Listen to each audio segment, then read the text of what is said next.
Good morning students, मैं Amrita Anshalia, BCom second year में मैं आपको अकाउंटिंग एंड फाइनेंस का फर्स्ट पेपर कॉरपोरेट अकाउंटिंग पढ़ाऊंगी।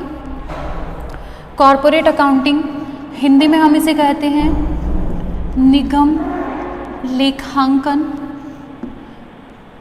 कॉरपोरेट या फिर निगम, सबसे पहले हम सब्जेक्ट को डिस्कस करेंगे कि सब्जेक्ट ये है क्या। तो कॉरपोरेट निगम सुन के ही लग रहा है कुछ कंपनी सेक्टर से रिलेटेड चीज़ें हैं, तो हाँ बिल्कुल, इस पूरी बुक के अंदर हम कंपनी अकाउंट्स को पढ़ेंगे। एक तरीके से हम क्या करेंगे, कंपनी अकाउंट्स को पढ़ेंगे। कोई भी कंपनी जो होती है वो अपने अकाउंट्स किस तरह से मेंटेन करती है, वो अकाउंटिंग किस तरीके से करती है, उन सारी चीज़ों को हम डिटेल में इस बुक के अंदर पढ़ने वाले हैं। तो हम क्या पढ़ेंगे, कंपनी अकाउंट्स के बारे में पढ़ेंगे। तो सबसे पहले कंपनी को पढ़ना ज़रूरी है। हमें ये समझना होगा कि कंपनी वास्तव में होती क्या है। कंपनी कोई बहुत पुरानी चीज़ तो नहीं है जो कि सालों सदियों से चली हुई आ रही हो। नो, कंपनी जो है वो अभी थोड़े टाइम पहले ही अस्तित्व में आई है। तो कोई भी नई चीज़ जब आती है तो वो क्यों आती है, जब पुरानी चीज़ों में कोई कमी पाई जाए तभी किसी नई चीज़ का इन्वेंशन होता है, सीधी सी बात है। तो ये कंपनी जो है एक तरीके से तो बिजनेस का ही एक फॉर्म है। सबसे पहले प्रोप्राइटरशिप चलता था, अगर आप लोगों ने सुना हो। एकाकी व्यापार आज भी है, ऐसा नहीं है कि एकाकी व्यापार अब नहीं होता है, लेकिन ये सबसे पहले क्या था, एकाकी व्यापार था। एकाकी व्यापार, प्रोप्राइटरशिप, सिंगल ऑनर, एक ही व्यक्ति, एक ही स्वामी, एक ही व्यक्ति है, वो कोई बिजनेस पर्टिकुलर कर रहा है, उस बिजनेस के अंदर एसेट्स उसकी है, उस बिजनेस में रिलेटेड जो लाइबिलिटीज़ है वो उसकी है, कैपिटल उसी ने इन्वेस्ट कर रखी है, प्रॉफिट भी उसी पर्सन का, लॉस भी उसी पर्सन का, सब कुछ सिंगल ऑनर। तो जब ये सब कुछ चल रहा था, प्रोप्राइटरशिप चलती थी, तो उसके अंदर कुछ कमियां आई। कमियां आने का मतलब कि सिंगल पर्सन है तो सारी चीज़ें भी तो लिमिटेड हो जाती है, सोर्सेज भी लिमिटेड हो जाते हैं। कैपिटल, एक पर्सन कितनी कैपिटल इन्वेस्ट कर सकेगा, उसकी लिमिट हो जाती है, तो बहुत कम अमाउंट जो है वो इन्वेस्ट कर पाता है। और जब अमाउंट कम इन्वेस्ट हो पाती है तो बिज़नेस भी उतना वाइड नहीं हो पाता, और अगर बिज़नेस इतना वाइड नहीं हो पाएगा तो फिर आप ज़्यादा अर्निंग नहीं कर सकते हो, ज़्यादा पैसा या ज़्यादा प्रॉफिट आप नहीं कमा सकते हो। और सिर्फ पैसों का ही नहीं, सिंगल पर्सन है तो उसकी जो स्किल्स होगी वो भी लिमिटेड होगी। अगर आप 4 लोग मिलकर किसी पर्टिकुलर काम को करते हो, कोई एक पर्सन करता है, तो डिफरेंस तो आएगा। जब 4 लोगों की स्किल्स कहीं पर यूज़ आएगी तो वो काम ज़्यादा परफेक्शन के साथ होगा। तो जब प्रोप्राइटरशिप में कमियां दिखने लगी तो फिर एक नया बिजनेस का फॉर्म आया, पार्टनरशिप, साझेदारी। पढ़ा हुआ है हमने बहुत अच्छे से साझेदारी को, बिल्कुल क्लास 12th के अंदर। पार्टनरशिप, साझेदारी, एकाकी व्यापार की जो कमियां थी वो इधर पूरी हुई। सबसे पहले यहाँ पे पार्टनरशिप का मतलब 2 और मोर पर्सन्स, 2 या 2 से ज़्यादा व्यक्ति वहाँ पर होंगे। तो ऐसे केस में जो एकाकी व्यापार की सबसे बड़ी कमी थी ना कि सिंगल ओनर होता है वहाँ पर, तो ये कमी यहाँ पर पूरी होगी कि सिंगल ओनर नहीं होगा, या तो 2 होंगे या 2 से ज़्यादा होंगे। अब जब 1 से ज़्यादा पर्सन वहाँ पर 2 या 2 से ज़्यादा पर्सन हो रहे हैं तो क्या होगा, हर तरीके से आपके पास ज़्यादा चीज़ें होंगी। मतलब कैपिटल इन्वेस्ट करने के लिए भी पर्सन ज़्यादा है, स्किल्स भी ज़्यादा लोगों की यूज़ में आएगी। तो इससे क्या होगा, आपके बिजनेस का एक्सपांशन होगा, बिजनेस बहुत अच्छे से हो पाएगा। प्रॉफिट या फिर लॉस जो भी है वो भी 2 या 2 से ज़्यादा लोगों के अंदर बटेगा। तो एकाकी व्यापार में ये था कि हाँ सारा का सारा प्रॉफिट उसी पर्सन का, लेकिन अगर लॉस हो गया तो सारा लॉस भी तो इस पर्टिकुलर एक ही इंसान को वहन करना है। जबकि पार्टनरशिप में अगर लॉस भी हुआ ना तो सारे पार्टनर्स मिलके उस हानि को वहन करते हैं। लेकिन पार्टनरशिप में भी कुछ कमियां तो है। क्या, तो पार्टनरशिप फर्म, उसके बारे में हमने पढ़ा है कि साझेदारी फर्म और साझेदारों का कोई पृथक अस्तित्व नहीं होता है, यानी कि वो दोनों अलग अलग नहीं होते, एक ही माना जाता है। पार्टनर्स एंड पार्टनरशिप फर्म, इन दोनों को एक माना जाता है। मतलब अगर फर्म को लॉस हुआ है तो पार्टनर्स को लॉस होगा, ये तो ओके। लेकिन जब फर्म का समापन हो रहा है और ऐसे केस में अगर फर्म की जो एसेट्स है वो फर्म की सारी लाइबिलिटीज़ का रीपेमेंट करने में सक्षम नहीं है, यानी आपने सारी संपत्तियां बेच ली, सब कुछ करके देख लिया, फिर भी आपके क्रेडिटर्स को टोटल पेमेंट नहीं हो पा रहा है, तो ऐसे केस में वो पेमेंट किसको करना पड़ता था, वो पेमेंट करना पड़ता था पार्टनर्स को। उनकी कैपिटल की कोई लिमिट नहीं थी वहाँ पर। आपने मान लो किसी पर्टिकुलर पर्सन ने किसी पार्टनरशिप फर्म के अंदर 5 लाख की कैपिटल इन्वेस्ट करके, तो आपकी लाइबिलिटी कोई 5 लाख तक लिमिटेड हो जाए ऐसा नहीं। आपकी लाइबिलिटी जो है वो उस फर्म की लाइबिलिटी के हिसाब से देखी जाएगी। अगर फर्म की एसेट्स फर्म की लाइबिलिटीज़ के लिए कम बढ़ रही है तो ऐसे केस में किसी भी पार्टनर की पर्सनल एसेट्स, निजी संपत्तियों का भी फर्म के लिए प्रयोग किया जा सकता था। तो ये एक बहुत बड़ा ड्रॉबैक है पार्टनरशिप का कि पार्टनर्स की पर्सनल एसेट्स को भी आप क्या कर रहे हो, फर्म के पर्पस से यूज़ कर सकते हो। अगर फर्म के पास कमी है पैसों की या फिर फर्म पेमेंट नहीं कर पा रही है तो पार्टनर्स के एसेट्स में से भी पेमेंट किया जा सकता है। तो ये कमी यहाँ पर थी। अब इस कमी को दूर करने के लिए एक बिजनेस का नया फॉर्म यहाँ पर आया जिसे हम कहते हैं कंपनी। इसने प्रोप्राइटरशिप की कमियों को भी दूर किया, इसने पार्टनरशिप की कमियों को भी दूर किया। कंपनी में 2 और मोर पर्सन्स तो होंगे ही होंगे, बहुत सिंपल सी बात है, 2 और मोर मेंबर्स तो होने ही वाले हैं। इसके अलावा लिमिटेड लाइबिलिटी, कंपनी के अंदर जो भी उनके मेंबर्स होते हैं ना उनकी लाइबिलिटी क्या होती है, लिमिटेड होती है, सीमित होती है। अब ये कहाँ तक सीमित होती है, क्या सीमित होती है, तो वो हम जब आगे टाइप्स ऑफ कंपनी पढ़ेंगे उसके अंदर हम लोग डिस्कस करेंगे। उसके अलावा जो आपकी कंपनी लॉ है उसके अंदर आपके टाइप्स ऑफ कंपनी है तो उसके अंदर आप अच्छे से समझेंगे कि लिमिटेड किस तरीके से होती है, सीमित दायित्व होता है उनके मेंबर्स का। कंपनी होती क्या है, तो कंपनी जो है उसे एक पर्सन माना गया है। हमारे लॉ में कंपनी को भी पर्सन यानी कि एक व्यक्ति माना गया है। लेकिन ये कोई कंपनी ना खाती है ना पीती है, हमारी तरह नॉर्मल इंसान तो है नहीं। कंपनी क्या है, व्यक्ति तो है, लेकिन कैसा व्यक्ति, कृत्रिम व्यक्ति, artificial person. Company is an artificial person. Company जो है वो क्या है, एक कृत्रिम व्यक्ति है। कृत्रिम व्यक्ति का मतलब इसका एक पृथक अस्तित्व होगा। कंपनी के मेंबर्स अलग और कंपनी अलग, इन दोनों को अलग अलग माना जाएगा। यानी इन केस अगर कंपनी को लॉस होता है या फिर कंपनी अपनी लाइबिलिटीज़ को डिस्चार्ज नहीं कर पा रही है तो उसके मेंबर्स की पर्सनल एसेट्स को वहाँ पर यूज़ नहीं किया जाएगा। उनके मेंबर्स की लाइबिलिटी लिमिटेड होती है, बस इस लिमिट तक ही वो मेंबर्स लाइबल होंगे। उसके बाद आपके जो मेंबर्स हैं वो किसी भी तरीके का पेमेंट कंपनी के लिए करने के लिए लाइबल नहीं होते। तो यहाँ पर लिमिटेड लाइबिलिटी है। कंपनी क्या है, एक आर्टिफिशियल पर्सन है। सेकेंड, यहाँ पे इसका इनकॉर्पोरेशन होना बहुत ज़रूरी है। हिंदी में हम इसको कहते हैं समामेलन होना बहुत ज़रूरी है।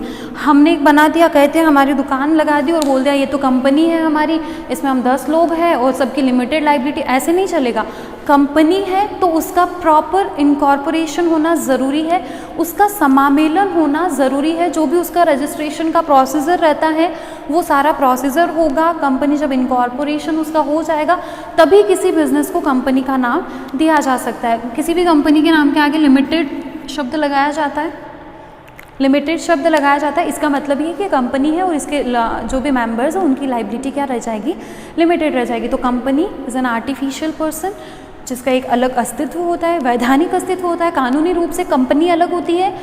कानूनी रूप से अलग होने का मतलब क्या है कि अगर पर्टिकुलर किसी मेंबर को, कंपनी के ही किसी मेंबर को कंपनी से कोई प्रॉब्लम है ना तो वो कंपनी के अगेंस्ट भी एक दावा प्रस्तुत कर सकता है। और किसी के अगेंस्ट भी अगर आप दावा प्रस्तुत कर रहे हो या किसी पर केस चार्ज कर रहे हो तो सामने पर्सन का होना तो ज़रूरी है। हवा में तो आप दावा लगा नहीं सकते हो ना।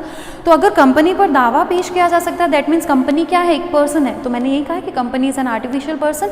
इसका एक पृथक अस्तित्व होता है अपने मेंबर्स से। मेंबर्स कंपनी पर वाद दे सकते हैं और कंपनी जो है वो अपने किसी भी मेंबर पर भी वाद प्रस्तुत कर सकती है। कंपनी के मेंबर्स की लिमिटेड लाइबिलिटी होती है और कंपनी के लिए सबसे इंपॉर्टेंट है कि इसका एक कंपनी के रूप में समामेलन होना ज़रूरी है। कंपनी के रूप में इसको एक रजिस्ट्रेशन लेना कंपलसरी होता है। तो कंपनी पार्टनरशिप और प्रोप्राइटरशिप की कमियों को दूर करने के लिए जो एक बिज़नेस का नया फॉर्म आया था वो हमारा कंपनी है। इस कंपनी से रिलेटेड सारे अकाउंट्स हम लोग, लगभग सारे अकाउंट्स हमारी इस बुक के अंदर हैं, उनको हम डिटेल में पढ़ेंगे। एक यहाँ पे अब हम डिस्कस करेंगे टाइप्स ऑफ कंपनी। कंपनी कितने टाइप की होती है, तो there are 2 types of company mainly जो हम पढ़ने वाले हैं। फर्स्ट, प्राइवेट कंपनी, हिंदी में हम इसे कहेंगे निजी कंपनी।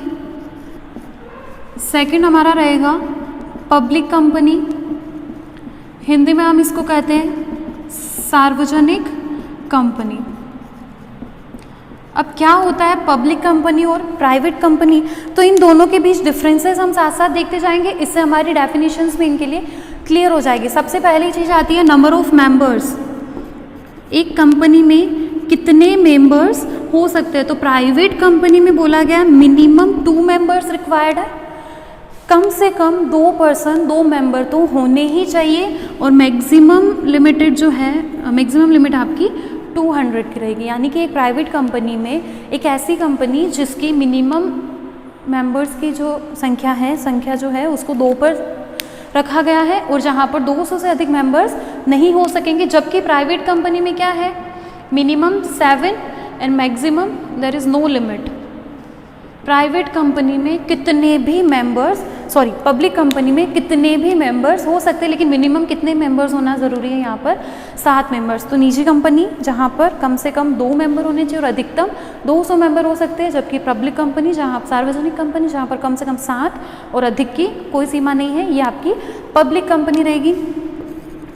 कैपिटल की अगर हम बात करें तो यहाँ पर है 1 लाख रुपए की मिनिमम कैपिटल यहाँ पर आपको इन्वेस्ट करना ज़रूरी है, पेडअप कैपिटल। और इधर ये लिमिट कितनी है, मिनिमम, ये जो है आपकी मिनिमम लिमिट है, मैक्सिमम पे लिमिट नहीं है, मिनिमम लिमिट। मिनिमम कितना होना चाहिए, एक प्राइवेट कंपनी अगर आपको बनानी है तो उस प्राइवेट कंपनी का इनकॉर्पोरेशन करने के लिए आपके पास ₹1 लाख की पेडअप कैपिटल मिनिमम होनी चाहिए। और अगर यही आपका कंपनी का टाइप जो है वो पब्लिक कंपनी आप चाहते हो तो आपकी मिनिमम कैपिटल कितनी होनी चाहिए, 5 लाख रुपए की होनी चाहिए। Transfer of shares, private company के शेयर्स मार्केट में ट्रांसफ़र नहीं किए जा सकते हैं, खुले रूप से आप उनको बाज़ार में बेचते और ख़रीदते नहीं हो। कंपनी के डायरेक्टर्स जो होते हैं या फिर कंपनी के मेंबर्स जो होते हैं वो कंपनी की तरफ से ही आपको ये शेयर्स ऑफर किए जा सकते हैं, आप खरीद सकते हो। जबकि पब्लिक कंपनी के शेयर्स मार्केट में खुले रूप से बिकते हैं, खुले रूप से हस्तांतरित होते हैं, मार्केट में आप इनको सेल करते हो, परचेज करते हो, ये सारी चीज़ें करी जा सकती है पब्लिक कंपनी के अंदर। तो transfer of shares private company के अंदर नहीं, यहाँ पर बैन होता है। प्राइवेट कंपनी के शेयर्स मार्केट में नहीं बेचे जा सकते, जबकि पब्लिक कंपनी के शेयर्स मार्केट में आराम से खुले रूप में हस्तांतरित किए जा सकते हैं। तो ये 2 तरह की हमारी कंपनीज होती है। ज़्यादा इनके बारे में डिटेल हमें पढ़ने की ज़रूरत नहीं है, हम थ्योरेटिकल पार्ट पे ज़्यादा नहीं जाएंगे, हम प्रैक्टिकल पार्ट को ज़्यादा करेंगे। तो एक बेसिक हमें समझना था कंपनी क्या होता है, जो हमने समझा। 2 टाइप होते हैं कंपनी के, हमने पढ़ लिए, प्राइवेट कंपनी, पब्लिक कंपनी, निजी और सार्वजनिक कंपनी। इनमें कुछ डिफरेंसेस भी हमने देख लिए जिनसे इनकी डेफिनेशन भी क्लियर हो जाती है। अब यहाँ पर एक वर्ड आया है शेयर, अब इसे हम समझने की कोशिश करेंगे कि शेयर क्या होता है। पहले भी आप लोगों ने काफ़ी बार शेयर का नाम तो सुना ही होगा, एक पूरा चैप्टर भी हम क्लास 12th में पढ़ के आए हैं शेयर्स पर। शेयर, अभी मैंने आप लोगों को बताया था ना कि कंपनी की मिनिमम कैपिटल 5 लाख या फिर 1 लाख होनी चाहिए। अब ये कैपिटल क्या होती है, जैसे अगर मेरा प्रोप्राइटरशिप है, एकाकी व्यापार अगर मेरा चल रहा है, तो ऐसे केस में क्या होगा, मेरा बिजनेस, मेरी शॉप है, मान लो एक छोटी सी शॉप है, उसमें जो भी कैपिटल इन्वेस्ट करनी है वो मुझे करनी है। मान लो मैंने 5 लाख रुपए का इन्वेस्टमेंट किया, तो 5 लाख रुपए कौन इन्वेस्ट कर रहा है, मैं कर रही हूँ, तो वो मेरी कैपिटल। पार्टनरशिप आ गई, तो पार्टनरशिप के अंदर क्या हुआ, मान लो कि 5 हम पार्टनर्स है, 5 लाख की कैपिटल इन्वेस्ट करने, तो हम पाँचों मिलकर 5 लाख की कैपिटल इन्वेस्ट करेंगे। अब यहाँ आती है कंपनी, तो कंपनी के अंदर बहुत सारे मेंबर्स हो सकते हैं, वो सब मिलके 5 लाख की कैपिटल इन्वेस्ट करेंगे। तो क्या हुआ, एक कंपनी की 5 लाख की टोटल कैपिटल है, इस कैपिटल को बहुत सारे लोग मिलकर जुटाने वाले हैं। तो बहुत सारे लोगों से जब आपको लेना है, दैट मीन्स इसे क्या करना पड़ेगा, छोटे छोटे टुकड़ों में बांटना पड़ेगा, और हर एक ये टुकड़ा जो होगा वो क्या कहलाएगा, शेयर कहलाएगा, अंश कहलाएगा। तो कंपनी की जो कुल पूंजी होती है उसे जब छोटे छोटे भागों में बांट दिया जाता है, तो हर एक छोटा भाग क्या कहलाता है, शेयर कहलाता है, अंश कहलाता है। और यही अंश जो है वो जनता को दिए जाते हैं या फिर आपके जो मेंबर्स होते हैं उनको दिए जाते हैं, जिनसे वो आपकी कंपनी के अंदर इन्वेस्ट कर पाते हैं। तो अंश क्या होता है, कंपनी की कुल पूंजी का एक छोटा सा भाग। कंपनी की पूंजी को जब छोटे छोटे टुकड़ों में विभक्त कर दिया जाता है, विभाजित कर दिया जाता है, तो जो एक छोटा भाग होता है वो हर एक भाग क्या कहलाता है, अंश कहलाता है। मान लो कि 5 लाख रुपए को हमने क्या किया, ₹10 में बांटने का तय किया कि 10-10 रुपए वाले हम इसके टुकड़े कर देंगे। तो यहाँ पर क्या हो जाएगा, 50,000 शेयर्स हो जाएंगे। 50,000 शेयर्स ऑफ ₹10 ईच, 10 वाला एक शेयर, और टोटल कंपनी की कैपिटल कितनी हो गई? 5 लाख रुपए। 50,000 शेयर, 10 रुपये वाले, कैपिटल आपकी कितनी हो गई? 5 लाख रुपए। तो ये हमारे होते हैं शेयर्स। शेयर्स भी दो तरीके के होते हैं, शेयर्स भी दो तरह के होते हैं। इक्विटी शेयर्स जिनको हम समता या साधारण अंश कहते हैं। सेकंड आपके होते हैं प्रेफरेंस शेयर्स जिनको हम पूर्वाधिकार या फिर अधिमान अंश भी कहते हैं। Equity shares and preference shares, अब इनको भी हम समझने की कोशिश करते हैं। सबसे पहले हम समझते हैं प्रेफरेंस शेयर्स को। प्रेफरेंस नाम से समझ में आ रहा है कि इन लोगों के पास किसी ना किसी चीज़ को लेकर प्रेफरेंस है, कोई ना कोई पूर्वाधिकार है।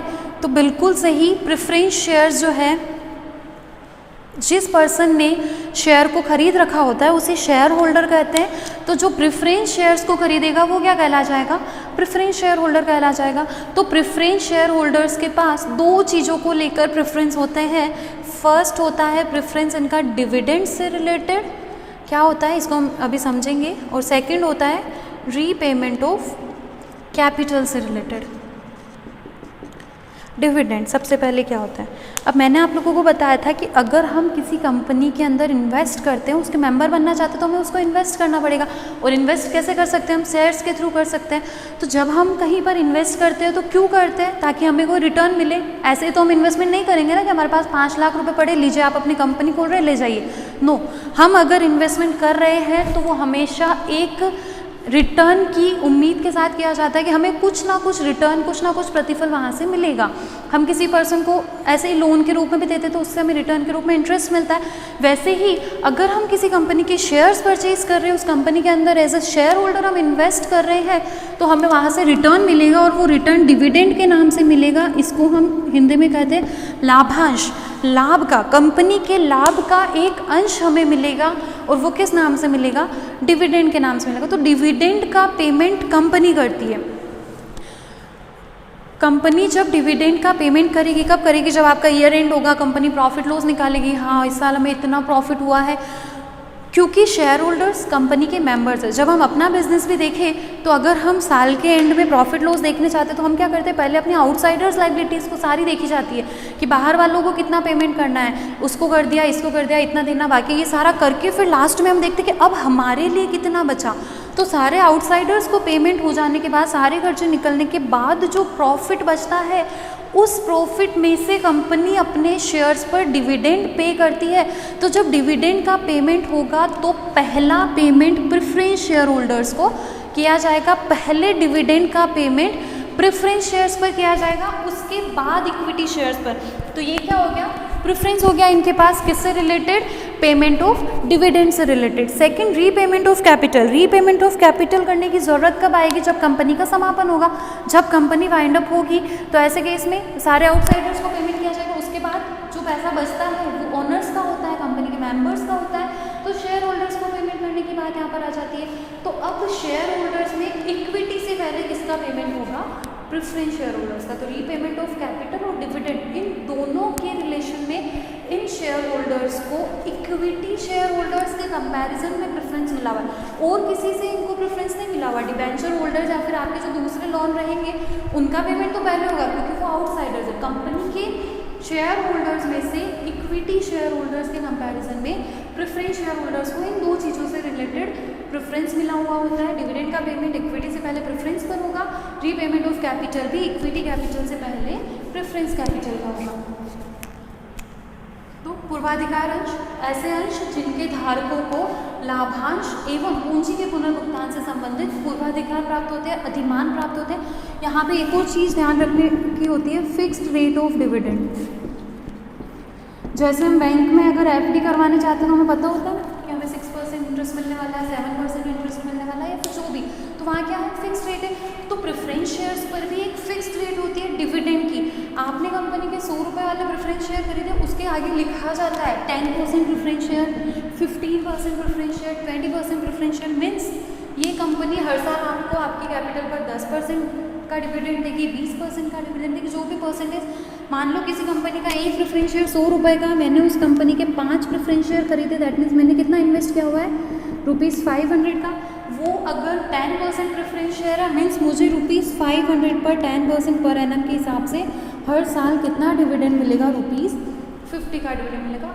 और तो प्रेफरेंस शेयर्स के ऊपर जो होता है फिक्स्ड रेट होती है डिविडेंड की, जबकि इक्विटी शेयर्स कोई प्रेफरेंस तो मिला हुआ इनको है नहीं, ना तो डिविडेंड का और ना ही रीपेमेंट ऑफ कैपिटल का। मीन्स प्रेफरेंस शेयर होल्डर्स को डिविडेंड देने के बाद भी अगर कंपनी के पास प्रॉफिट बच गया तो इक्विटी शेयर होल्डर्स को डिविडेंड दिया जाएगा, अदरवाइज नहीं दिया जाएगा।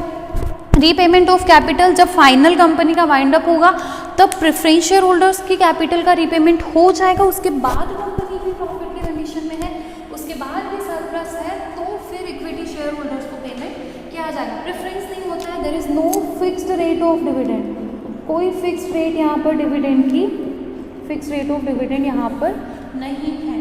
जैसे प्रेफरेंस शेयर पर फिक्स ना कि 10% मीन्स 10% आपको डिविडेंड मिलना तय है, कंपनी आपको आपके कैपिटल का 10% डिविडेंड के रूप में देगी, लेकिन इक्विटी शेयर्स पर ऐसा कोई भी फिक्स्ड रेट ऑफ डिविडेंड होता नहीं।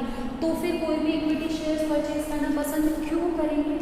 हम तो सिक्योर रहना पसंद करेंगे, हमें 10% कैपिटल हर साल इनकम भी मिलने वाली है अपने इन्वेस्टमेंट पर, उसके अलावा हमारे पास प्रेफरेंस भी है कि कंपनी वाइंड अप भी होगी तो हमको पहले पेमेंट मिलेगा। तो कोई भी पर्सन इक्विटी शेयर क्यों खरीदेगा? तो ध्यान रखिएगा, कोई भी पर्सन अगर हम प्रैक्टिकली भी देखें तो प्रेफरेंस शेयर के बजाय इक्विटी शेयर्स की ट्रेडिंग जो है वो मार्केट में ज़्यादा होती है। इसके पीछे का रीज़न जो है, यहाँ पर जो डिविडेंड है मैक्सिमम वो हाई डिविडेंड होता है, प्रेफरेंस शेयर के कंपैरिजन में ज़्यादा डिविडेंड। मैंने क्या कहा था कि कंपनी के पास प्रॉफिट बचते हैं, पहले प्रेफरेंस शेयर होल्डर्स को डिविडेंड देंगे, फिर बचता है वो इक्विटी शेयर होल्डर्स को देंगे। तो प्रेफरेंस शेयर्स को तो 10% ही मिलेगा, जबकि अगर कंपनी काफ़ी अच्छी कंडीशंस में चल रही है तो इक्विटी शेयर होल्डर्स को 20, 30, 40, 50 इवन 100% भी डिविडेंड दिया जाता है कभी-कभी। यानी मैंने किसी कंपनी में 500 रुपये का इन्वेस्टमेंट किया तो वो कंपनी मुझे 500 पर 100% मीन्स 500 रुपये का भी रिटर्न कभी कभी देती है। तो ऐसे केस में इक्विटी शेयर में रिस्क तो है, लेकिन जहाँ पर रिस्क ज़्यादा होती है वहाँ पर प्रॉफिट भी ज़्यादा होता है, इसलिए इक्विटी शेयर्स की ट्रेडिंग ज़्यादा होती है। सेकेंड, इक्विटी शेयर होल्डर्स जो होते हैं ना वो एक्चुअली ऑनर्स होते हैं कंपनी के। जैसे प्रोप्राइटरशिप में जो आपका प्रोप्राइटर है वो आपका ओनर होता है, पार्टनरशिप में पार्टनर्स ओनर होते हैं। कंपनी के ऑनर्स कौन होते हैं? Equity share holders. कंपनी के ऑनर्स कौन होंगे? Equity share holders. ऑनर्स होते हैं मतलब कंपनी की जितनी भी मीटिंग्स होगी, जितनी भी कंपनी की मीटिंग्स होगी उसमें इक्विटी शेयर होल्डर्स प्रेजेंट रहेंगे, उनको बताया जाएगा, उनकी उपस्थिति होगी। उसके अलावा इनके पास वोटिंग राइट होता है, वोटिंग राइट होता है। कंपनी के किसी भी इम्पॉर्टेंट मुद्दे पर अगर मीटिंग बुलाई गई है और उससे संबंधित अगर कोई फैसला लेना है तो इनके पास क्या रहेगा? वोट राइट रहेगा, ये लोग वोट कर सकेंगे, जबकि ऐसा कोई भी राइट प्रेफरेंस शेयर होल्डर्स के पास नहीं होता है। आपने तो एक तरह से क्या कर दिया, सिर्फ एक इन्वेस्टमेंट कर दिया, आपको 10% फिक्स डिविडेंड मिल जाएगा, उसके अलावा कुछ नहीं। ना तो आप कंपनी की मीटिंग्स में जा सकते हो, मीटिंग्स अटेंड कर सकते हो, ना ही आपके पास कोई वोट राइट रहेगा। ये सारे राइट्स किसके पास होते हैं? इक्विटी शेयर होल्डर्स के पास होते हैं। इसलिए इक्विटी शेयर्स में इन्वेस्ट करना ज़्यादा बेनिफिशियल होता है, क्योंकि प्लस सेकंड चीज़, इक्विटी शेयर होल्डर्स में हमेशा ये डिविडेंड मिले ज़रूरी नहीं है, कभी कभी ज़ीरो डिविडेंड भी मिलता है। क्यों? क्योंकि कंपनी के पास प्रॉफिट्स हैं ही नहीं, तो ऐसे केस में आपको डिविडेंड नहीं मिलेगा। तो इक्विटी शेयर होल्डर्स और प्रेफरेंस शेयर होल्डर्स में डिफरेंस समझने की कोशिश करना, यही इनकी डेफिनेशंस भी क्लियर हो जाएगी। प्रेफरेंस शेयर होल्डर्स को प्रेफरेंस होता है दो चीज़ों का, डिविडेंड का और रीपेमेंट ऑफ कैपिटल का, जबकि इक्विटी शेयर होल्डर्स को ना तो कोई डिविडेंड का प्रेफरेंस मिला हुआ, ना रीपेमेंट ऑफ कैपिटल का प्रेफरेंस, इवन फिक्स्ड भी नहीं है कि डिविडेंड मिलेगा ये भी ज़रूरी नहीं है और कैपिटल का रीपेमेंट होगा ये भी ज़रूरी नहीं है। लेकिन इन पर जनरली डिविडेंड की रेट जो है वो प्रेफरेंस शेयर्स के कंपैरिजन में हाई हो जाती है। क्यों? क्योंकि कंपनी के जितने भी प्रॉफिट्स बचे हैं ना इनको देने के बाद, वो सारे के सारे प्रॉफिट्स किसके हैं?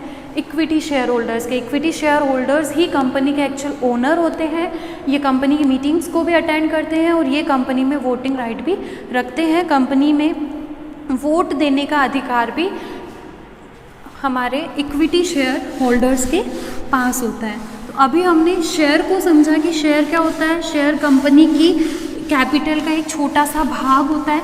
अब वो जो छोटा सा भाग है वो बहुत सारे पर्सन्स के पास होते हैं, छोटे छोटे टुकड़े, मतलब 10-10 वाले शेयर है। किसी ने 100 शेयर खरीद रखे, किसी ने 500 शेयर्स खरीद रखे। वो खरीदते कैसे हैं, ये क्वेश्चन भी हमारे माइंड में आता है। उनके पास वो 500 शेयर गए कहाँ से? क्या कंपनी ने उन्हें जाकर कहा कि आप हमारे 500 शेयर लीजिए, या फिर उन्होंने कंपनी से जाकर एप्लीकेशन दी? तो ये सारा प्रोसीजर क्या रहता है, यही हमारा अगला टॉपिक है, प्रोसीजर। हिंदी में हम इसे कहते हैं प्रक्रिया। Procedure of issuing shares, share issue करने की आपका प्रोसीजर क्या रहेगा? तो सब इसकी कुछ स्टेज होती है। सबसे फर्स्ट होता है प्रॉस्पेक्टस इशू करना। नोट्स आप लोगों को मिल जाएंगे, मैं आपको शॉर्ट में डिस्कस कर रही हूँ। प्रॉस्पेक्टस इशू करना, प्रॉस्पेक्टस हिंदी में इसको हम प्रविवरण कहते हैं। सुना हुआ है नाम, कॉलेज का भी अपना प्रॉस्पेक्टस है। प्रॉस्पेक्टस क्या होता है, एक किसी पर्टिकुलर ऑर्गेनाइजेशन के बारे में आपको डिटेल्स प्रोवाइड करवाता है कि इस ऑर्गेनाइजेशन में कितने मेंबर्स हैं, या फिर इसका टाइप क्या है, ये किस उद्देश्य से खोला गया है, ये किस प्रकार कार्य करता है, यहाँ आपको क्या क्या सुविधाएं मिल रही है, एक्सेट्रा। कॉलेज के प्रॉस्पेक्टस में भी क्या है, कॉलेज के बारे में डिटेल्स है, कॉलेज कहाँ है, कॉलेज में कितने रूम्स है, वहाँ कैसा इंफ्रास्ट्रक्चर आपको मिल रहा है, कैसी फैसिलिटीज़ आपको मिलेगी, फीस का स्ट्रक्चर, ये सारी डिटेल्स आपको दे रखी है। तो कंपनी जो है वो प्रॉस्पेक्टस इशू करेगी, तो उसके अंदर क्या होगा, कंपनी से रिलेटेड डिटेल होगी।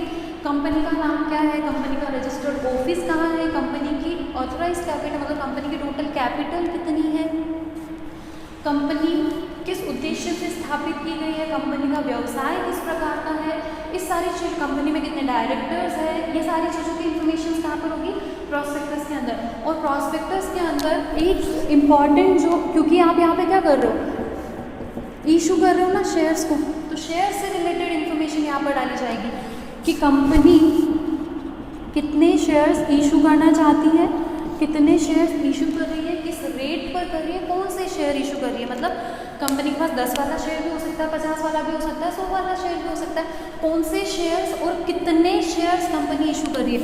मान लो कोई कंपनी 1 लाख शेयर्स इशू करने वाली है, 1 लाख शेयर्स ऑफ ₹100 ईच, यानी कंपनी 1 करोड़ का इशू करना चाहती है अपनी कैपिटल का। तो अब कंपनी को उस इशू से रिलेटेड सारी इन्फॉर्मेशन इस प्रॉस्पेक्टस के अंदर डालनी है कि ये इशू जो है वो, इसके लिए आप अगर अप्लाई करना चाहते हो तो इस डेट से लेकर इस डेट के बीच में आप हमें क्या कर सकते हो, अप्लाई कर सकते हो। तो प्रॉस्पेक्टस के अंदर कंपनी से रिलेटेड बेसिक डिटेल्स तो होगी। जो मेन चीज़ यहाँ पर शेयर्स इशू करने के लिए अगर आप प्रॉस्पेक्टस इशू कर रहे हो तो उसमें लिखा जाएगा कि प्रॉस्पेक्टस जो है वो शेयर्स इशू करने के उद्देश्य से किया जा रहा है। इस इशू में हम 1 लाख शेयर 100 रुपये वाले इशू कर रहे हैं, और आप लोग अगर इसको परचेज़ करने में इंटरेस्टेड हो तो आप हमें इसके लिए अप्लाई करो। कंपनी ने प्रॉस्पेक्टस इशू किया, उसने क्या कहा, आप हमें अप्लाई कीजिए, मतलब ये एप्लीकेशन देने के लिए एक तरीके से इनविटेशन था कंपनी का। तो सेकंड स्टेज पे क्या आएगा, एप्लीकेशन आएगा। मान लो मैंने कंपनी का वो प्रॉस्पेक्टस देखा, मुझे कंपनी के बारे में देख के अच्छा लगा, मैंने सोचा मुझे भी इस कंपनी के अंदर इन्वेस्ट करना चाहिए, मैं क्या करूँ, इस कंपनी के 10 शेयर्स खरीद लूँ। इसने 1 लाख शेयर 100 वाले इशू कर रखे ना, मैंने सोचा 100 वाले 10 शेयर मैं भी खरीद लूँ, यानी कि 1000 रुपये इन्वेस्टमेंट मैं भी इस कंपनी के अंदर कर दूँ। तो अब करूँगी कैसे, कंपनी ने प्रॉस्पेक्टस इशू करके पब्लिक को इन्वाइट किया कि आप हमें अप्लाई करिए, तो अब पब्लिक क्या करेगी, अप्लाई करेगी। सेकंड स्टेज पे क्या होगा, एप्लीकेशन दी जाएगी, पब्लिक कंपनी को अप्लाई करेगी, प्रॉपर इसका फॉर्म होता है एप्लीकेशन फॉर्म, उस फॉर्म को भरा जाएगा, वो फॉर्म कंपनी के पास जाएगा, और साथ के साथ यहाँ पर एक एप्लीकेशन मनी वो आपको कंपनी के बैंक अकाउंट के अंदर डालनी पड़ेगी।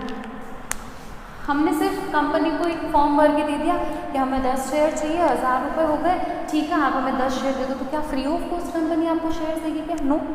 तो आपको क्या करना पड़ेगा, पैसा देना पड़ेगा। अब यहाँ पर आपके दिमाग में भी क्वेश्चन आता है क्यों हम पूरे के पूरे 1000 रुपये अभी इन्वेस्ट करें, जबकि हमारे पास तो अभी तक शेयर से रिलेटेड कोई सर्टिफिकेट भी नहीं आया है, तो हम कंपनी के अकाउंट में 1000 रुपये जमा क्यों करवाएं। तो एप्लीकेशन मनी फिक्स्ड होती है, एप्लीकेशन मनी में आपको पूरे के पूरे 100 रुपये आपसे नहीं मांगे जाएंगे, पर शेयर आपसे 10, 20, 30 जो भी कंपनी की पॉलिसी रहेगी उसके अकॉर्डिंग आपसे पैसा मांगा जाएगा कि एक शेयर पर 20 रुपये का एप्लीकेशन मनी आपको हमारे इस बैंक अकाउंट के अंदर, उसकी डिटेल्स भी आपके प्रॉस्पेक्टस के अंदर होगी, उस बैंक अकाउंट के अंदर आपको जमा करवाने हैं। मैंने क्या किया, 20 रुपये के हिसाब से मुझे ख़रीदने हैं 10 शेयर, तो 10 × 20 मैंने क्या कर दिया, ₹200 कंपनी के उस बैंक अकाउंट के अंदर पे डिपॉजिट करवा दिए और कंपनी को क्या कह दिया कि आप उनको एप्लीकेशन भी दी थी 10 शेयर्स मुझे परचेज करने ₹1000 के, जिससे रिलेटेड 200 मैंने क्या कर दिए हैं बैंक अकाउंट के अंदर डिपॉजिट करवा दिए। तो ये सेकंड स्टेज यहाँ पर आपका ख़त्म हो जाता है। थर्ड स्टेज आता है, अब हमने क्या कर दिया,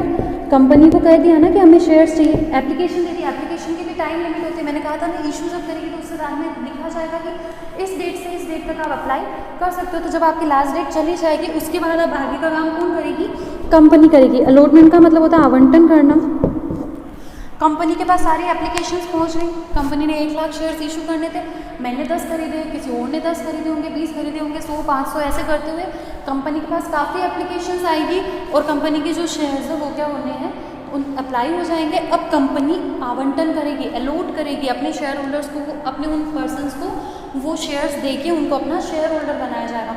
यहाँ अलॉटमेंट में एक बहुत इंपॉर्टेंट चीज़ आती है, वो होता है सब्सक्रिप्शन। इसको समझना यहाँ पे ज़रूरी है। सब्सक्रिप्शन हिंदी में हम इसको कहते हैं अभिदान। क्या हुआ, कंपनी ने क्या किया, 1 लाख शेयर्स परचेज करने के लिए इन्विटेशन दिया है कंपनी ने पब्लिक को। हो सकता है वो कंपनी नहीं हो या फिर उस कंपनी की मार्केट में कोई अच्छी इमेज बनी हुई नहीं है, इस कारण लोगों ने इस इशू में कोई इंटरेस्ट ही नहीं दिखाया। कंपनी को एप्लीकेशन तो मिली लेकिन सिर्फ 10,000 शेयर्स की, 20,000 शेयर्स की, 30,000 शेयर्स की। तो क्या कंपनी इतने शेयर्स इशू कर सकती है क्या कि 1 लाख की, मैंने तो कहा कि आप 1 लाख शेयर खरीदिए लेकिन एप्लीकेशन मुझे सिर्फ 10,000 की मिली है तो इट्स ओके, मैं 10,000 शेयर्स इशू कर दूँ, then no. Securities and exchange board of India, हमारी जो सेबी है, उन्होंने कहा है कि आपके इशू का मिनिमम 90% सब्सक्रिप्शन होना ज़रूरी है। आपने अगर 1 लाख शेयर्स के लिए अप्लाई किया है तो कम से कम यहाँ पर 90% यानी कि 90,000 शेयर्स के लिए एप्लीकेशन आना कंपलसरी है, तभी आप अपने प्रोसेसर को आगे बढ़ा सकते हो। अगर 90% से कम के लिए आपके पास लास्ट डेट तक एप्लीकेशन आई है तो ऐसे केस में आपका इशू जो है वो बिल्कुल कैंसिल कर दिया जाएगा। अगर आपको वापस इशू करना है तो आपको स्टार्टिंग से प्रॉस्पेक्टस वापस इशू करना पड़ेगा और पूरा प्रोसेसर शुरू से वापस स्टार्ट करना पड़ेगा। तो ये जो 90% है ना, इसको कहते हैं मिनिमम सब्सक्रिप्शन। क्या कहा जाएगा, मिनिमम सब्सक्रिप्शन, न्यूनतम अभिदान। तो जब भी कोई कंपनी जनता में अंश इशू करती है, शेयर्स इशू करती है, तो टोटल कंपनी ने जितना इशू किया है उसका 90% के लिए एप्लीकेशन आना ज़रूरी है। 90% आपका न्यूनतम अभिदान होता है। न्यूनतम अभिदान से कम के लिए अगर एप्लीकेशन आती है तो ऐसे केस में कंपनी का जो इशू का प्रोसेसर है उसको वहीं पर समाप्त किया जाएगा, कैंसिल कर दिया जाएगा और कंपनी को अगर शेयर्स इशू करने हैं तो उसे वापस से सारा प्रोसेसर रिपीट करना पड़ेगा। अभी के लिए हम मान के चलते हैं कंपनी को पूरे 1 लाख शेयर्स के लिए बराबर एप्लीकेशन मिल गई और कंपनी ने क्या कर दिया, शेयर्स को अलॉट कर दिया। अब इसके बाद लास्ट आएगा कॉल ऑन शेयर्स। अभी मैंने आप लोगों को बताया था ना एप्लीकेशन के टाइम पे कि 100 वाला शेयर है तो 100 रुपये तो कोई देगा नहीं स्टार्टिंग में। कितना दिया, ₹20 दिया, तो बचा हुआ पैसा कंपनी लेगी तो सही। आपको अगर 100 वाला शेयर्स दे रही है, 100 वाले शेयर्स दे रही है तो 10 रुपये या 20 रुपये में तो नहीं देगी। 20 रुपये तो आपसे एप्लीकेशन के टाइम पे उन्होंने ले लिए। फिर जब आपको शेयर्स अलॉट किए जाते हैं ना, तब अलॉटमेंट मनी लिया जाता है।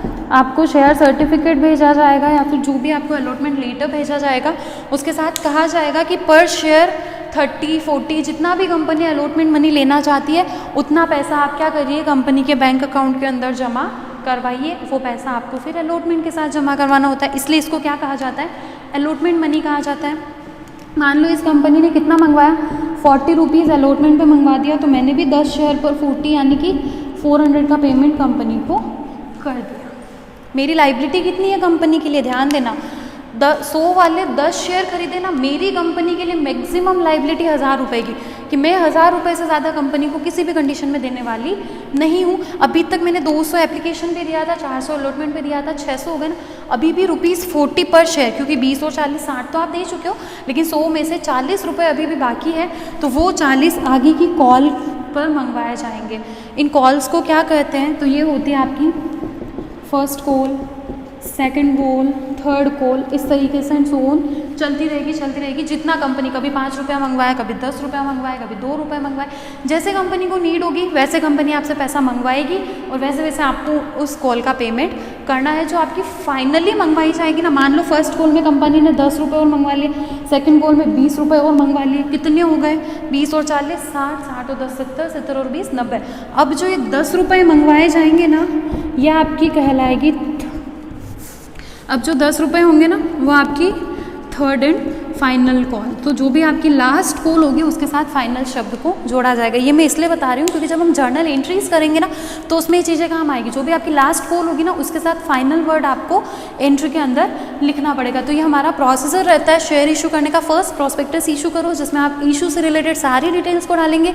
सेकेंड अप्लाई करेगी पब्लिक आपको उस पर्टिकुलर टाइम पीरियड के अंदर जो आपने प्रोस्पेक्टस के अंदर मेंशन करके रखा हुआ है। फिर अलॉटमेंट, तो यहाँ पर आपको एक मिनिमम सब्सक्रिप्शन वाले पॉइंट को ध्यान में रखना है कि मिनिमम 90% का सब्सक्रिप्शन मिलना चाहिए, तभी आप आगे क्या कर सकते हो, अपने प्रोसेसर को बढ़ा सकते हो। 90% से कम है इशू कैंसिल, 90% से ज़्यादा और 100 तक है आराम से इशू हो जाएगा। कभी कभी 100% से ज़्यादा भी सब्सक्रिप्शन मिल जाता है, कंपनी बहुत अच्छी इमेज वाली है तो आपने तो 1 लाख शेयर इशू करने थे, आपको एप्लीकेशन मिल गई 2 लाख शेयर्स के लिए, 3 लाख शेयर्स के लिए, तो उसमें कोई प्रॉब्लम नहीं है। कंपनी अपने हिसाब से किसी भी पर्टिकुलर रेशियो के अंदर वहाँ पर इशू कर सकती है। तो ओवर सब्सक्रिप्शन में कोई दिक्कत नहीं है, लेकिन मिनिमम सब्सक्रिप्शन की 90% वाली लिमिट आपकी कवर हो जानी चाहिए। अलॉटमेंट के साथ अलॉटमेंट मनी पे होगा, फिर जो बचता है पैसा वो आपका कंपनी कॉल्स पर मंगवाती है, जिसको क्या कहा जाता है, कॉल मनी कहा जाता है, कॉल ऑन शेयर्स कहा जाता है। तो आज के लिए हम अपनी इस क्लास को यहीं ख़त्म करते हैं। कल हम लोग पढ़ेंगे शेयर्स के बारे में प्रैक्टिकल पोर्शन, ठीक है, ओके। इसको अच्छे से आप लोग पढ़िएगा, नोट्स आपको मैं प्रोवाइड करवा दूँगी। Thank you.